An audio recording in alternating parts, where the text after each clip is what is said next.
بسم اللہ الرحمن الرحیم۔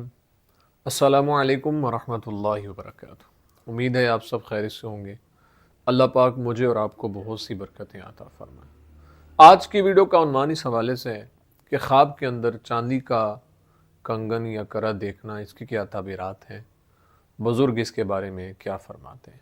اگر آپ اس کی تعبیر جاننا چاہتے ہیں تو ہماری ویڈیو کو اینڈ تک ضرور دیکھیے گا۔ اور کیا یہ خواب دیکھنے والے کے اللہ تعالیٰ غموں میں، پریشانیوں میں کمی فرما دے گا یا اضافہ ہوگا۔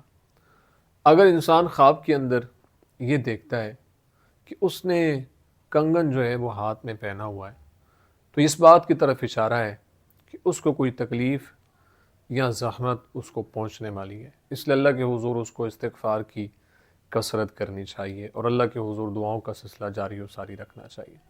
اگر کوئی انسان خواب کے اندر یہ دیکھتا ہے کہ اس نے چاندی کے کنگن پہنے ہوئے ہیں، تو یہ اس بات کی طرف اشارہ ہے کہ خواب دیکھنے والے کے غم اور تکلیفیں اللہ تعالیٰ کم فرما دے گا اور اس کی تکلیفوں میں کمی ہو جائے گی اور پریشانیاں دور فرما دے گا۔ امید ہے آپ کو ویڈیو پسند آئی ہوگی۔ اگر پسند آئی ہے تو لائک، کمنٹ اور صدقہ جاریہ سمجھتے ہوئے اس کو شیئر ضرور کریں، اور اگر ہمارے چینل پر نیو ہیں تو اس کو ضرور سبسکرائب کریں، بیل آئیکن کے بٹن کو دبا کے آل پہ کر دیں۔ زندگی رہی تو انشاءاللہ نیکسٹ ویڈیو میں آپ سے پھر ملاقات ہوگی۔ السلام علیکم ورحمۃ اللہ وبرکاتہ۔